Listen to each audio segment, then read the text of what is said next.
नमस्कार दोस्तों, मैं मुकुल गुप्ता आपके अपने YouTube channel Gupta ji math classes में आपका स्वागत करता हूं, जहां पर हम लोग पढ़ते हैं मैथ। आज मैं आप लोगों को कुछ ऐसी जानकारी दूंगा और ऐसे प्रश्न बताऊंगा जो आपके यूपी बोर्ड और सीबीएसई बोर्ड के लिए बहुत इंपॉर्टेंट है मैथ में। ठीक है, आज मैं आप लोगों को क्लास 10th की मैथ के देखिए अध्याय 1 यानी कि वास्तविक संख्याएं जिसका नाम है, ठीक है, उसके गणित के महत्वपूर्ण प्रश्न कराऊंगा। ठीक है, यूपी बोर्ड और सीबीएसई बोर्ड के लिए। ठीक है, तो इसमें देखिए यूनिट 1 में यानी कि अध्याय 1 में चैप्टर 1 में वास्तविक संख्याएं में, तो देखिए पहला प्रश्न है जो आप लोगों के 20 क्वेश्चन एमसीक्यू में आने हैं, यानी कि बहुविकल्पीय प्रश्न। उन्हीं के लिए मैं आप लोगों को चैप्टर पहले से बता रहा हूँ। ठीक है, अध्याय पहले से वास्तविक संख्याओं में। ठीक है, पहला प्रश्न दिया है, एक परिमेय संख्या और एक अपरिमेय संख्या का योग बराबर है, हमेशा अपरिमेय संख्या के बराबर। ठीक है, ये और दूसरा क्वेश्चन देखिए, ये आप लोग क्वेश्चन याद कर लिए, ये एक ना एक आपको क्वेश्चन जरूर मिलेगा यूपी बोर्ड में। दूसरा प्रश्न है, दो अपरिमेय संख्याओं का गुणनफल है, शायद तर्क संगत या तर्कहीन, यानी कि कभी कभी इसीलिए शायद लगा है। ठीक है, तीसरा प्रश्न है, यदि समुच्चय ए बराबर समुच्चय 1 2 3 4 5 दिया गया है तो दर्शाता है ए पूरी संख्या, बी तर्कसंगत संख्या, सी प्राकृतिक संख्या, डी जटिल संख्या। तो आंसर हमारा हो जाएगा प्राकृतिक संख्या। ठीक है, देखिए चौथे प्रश्न में क्या दिया है, वह छोटी से छोटी संख्या है जो 1 से 5 तक की सभी संख्याओं का विभाज्य हो। ठीक है, तो देखिए 70 को आप देखिए 1 2 इधर पहले लिख लेते हैं, यहाँ पे 1 2 3 1 से 5 तक 4 5।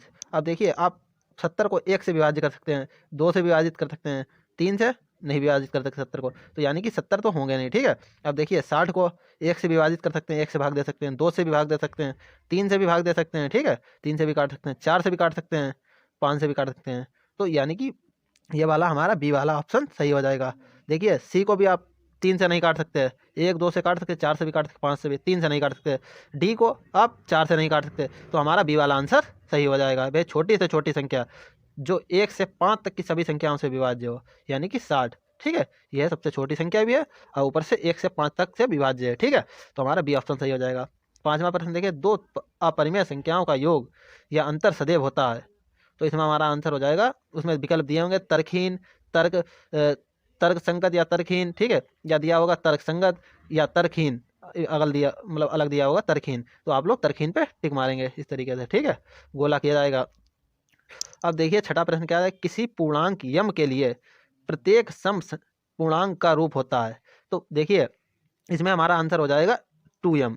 अब अगर देखिए यही प्रश्न थे, आप दूसरा भी एक प्रश्न बन सकता है कि किसी पूर्णांक, चाहे m दिया हो, n दिया हो, कुछ भी दिया हो, इस पे आप मत जाइएगा, ये m बना है। ठीक है, अब यहाँ पे n भी कभी कभार बना देते हैं, तो इसीलिए देखिए किसी पूर्णांक यम के लिए प्रत्येक सम पूर्णांक का रूप है, तो सम पूछा जाए तो 2m हो जाएगा। और अगर इसकी जगह सम की जगह पे यहाँ पे विषम लिखा हो तो आप लगाएंगे ये वाला 2m+1। जैसे मान लीजिए यहाँ पे 2 है और 2 की मैंने 2 से गुणा कर दी, तो यहाँ पे 4 आएंगे, 4 तो सम है।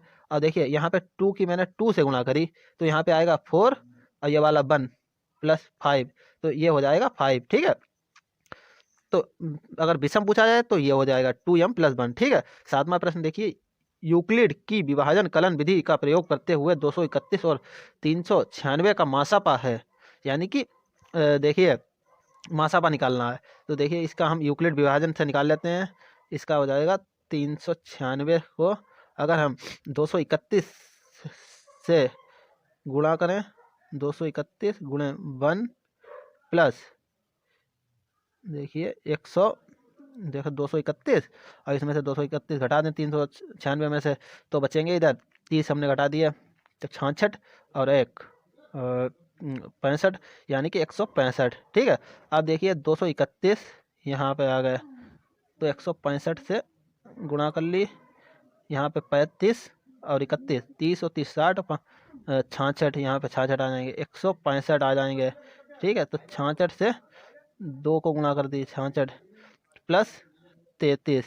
ठीक है, 66 दूनी कितने होंगे, देखिए 132 और 33 165, तो यानी कि देखिए इससे ये पूरा कटा जा रहा है, तो यहाँ पे लिख सकते हैं कि 66 गुणे नहीं 66, तो यहाँ पे आएंगे देखिए 66 व 66 इक्वल टू 33 गुणे 2 प्लस 0, यानी कि हमारा मासापा निकल के क्या आ रहा, यहाँ पे लिख लीजिए मासापा इक्वल टू 33। तो हमारा डी वाला ऑप्शन सही हो जाएगा। देखिए 396 का मैंने निकाला, उसी में देखिए ये 231 का भी निकल आया, दोनों का क्या निकला 33, तो हमारा डी वाला ऑप्शन सही हो जाएगा। अब देखिए 8वां सवाल, 96 का अभाज्य गुणनखंड है।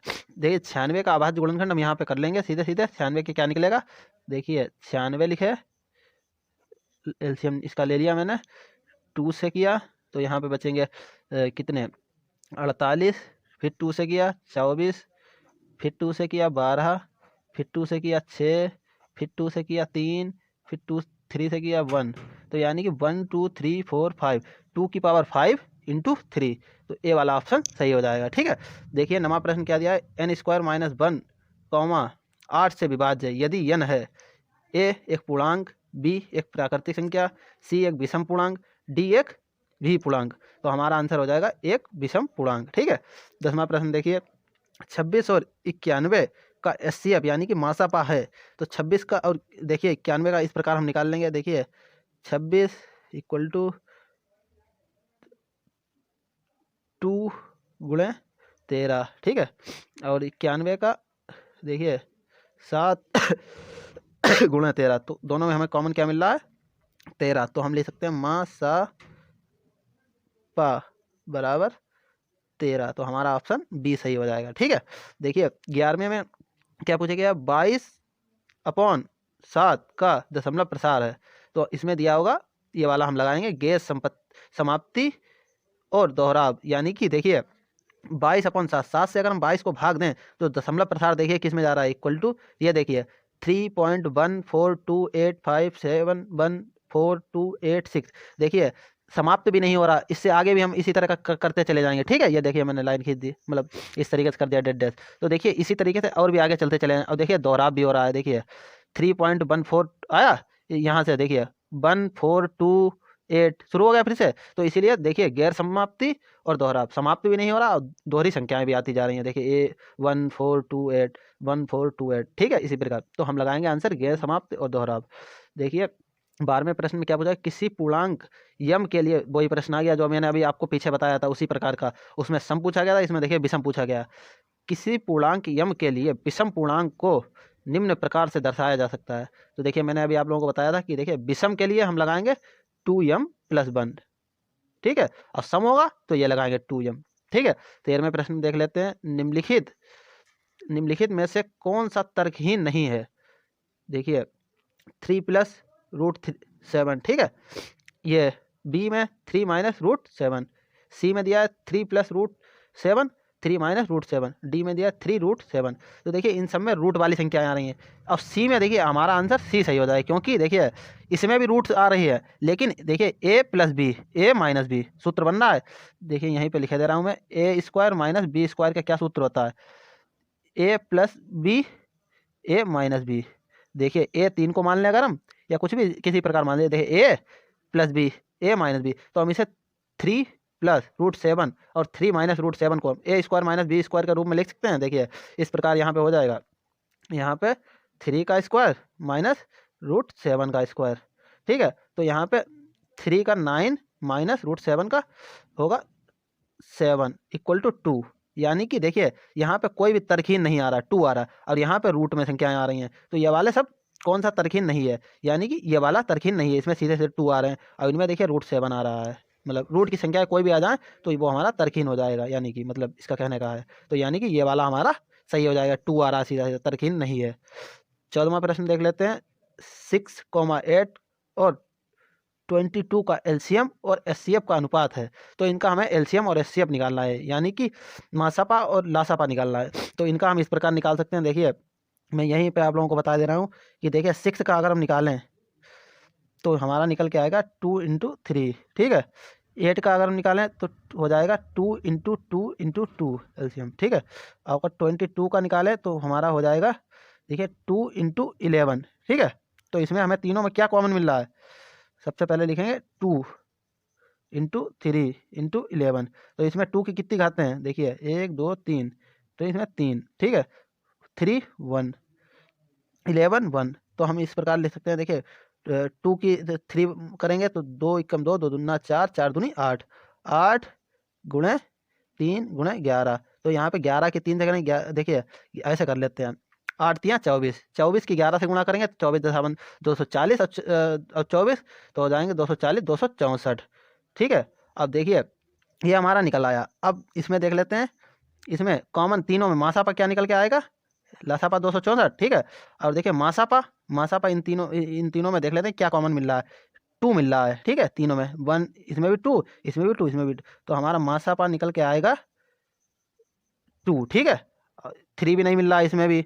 और देखिए 11 सिर्फ एक में मिल रहा है, तो हमारा मासापा 2 निकल के आया, लासापा यहाँ पे लिख लीजिए लासापा, ठीक है 264। अगर हम 264 को देखिए अनुपात हमारा एलसीएम और यहाँ पे लिखेंगे अनुपात बराबर 264/2, मासापा वाले काट दिया तो यहाँ पे आएंगे 132/1, यानी कि 132/1। तो हमारा अनुपात आएगा, यहाँ पे लिख सकते हैं 132/1। तो हमारा बी वाला ऑप्शन सही हो जाएगा, ठीक है, 132/1 एलसीएम और एचसीएफ का अनुपात। 15वां प्रश्न देख लेते हैं और इसका लास्ट, ठीक है। यदि दो संख्याओं का गुणनफल 2166 है और उनका मासापा 19 है तो उनका लासापा होगा।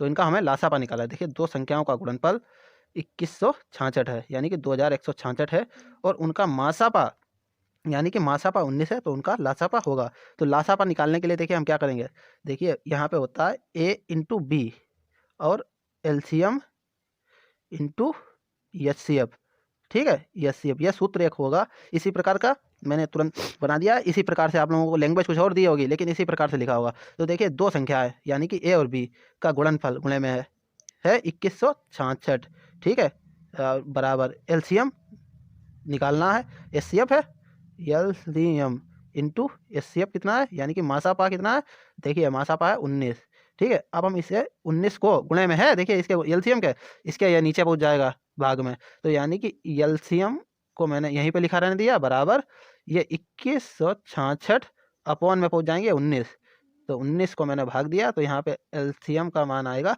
19 सिक्कम 19 2 और 6, 19 सिक्कम 19, तो यहाँ पे हो जाएंगे कितने 7 6 और 19 चौक 76, तो यहाँ पे आएगा एलसीएम 114।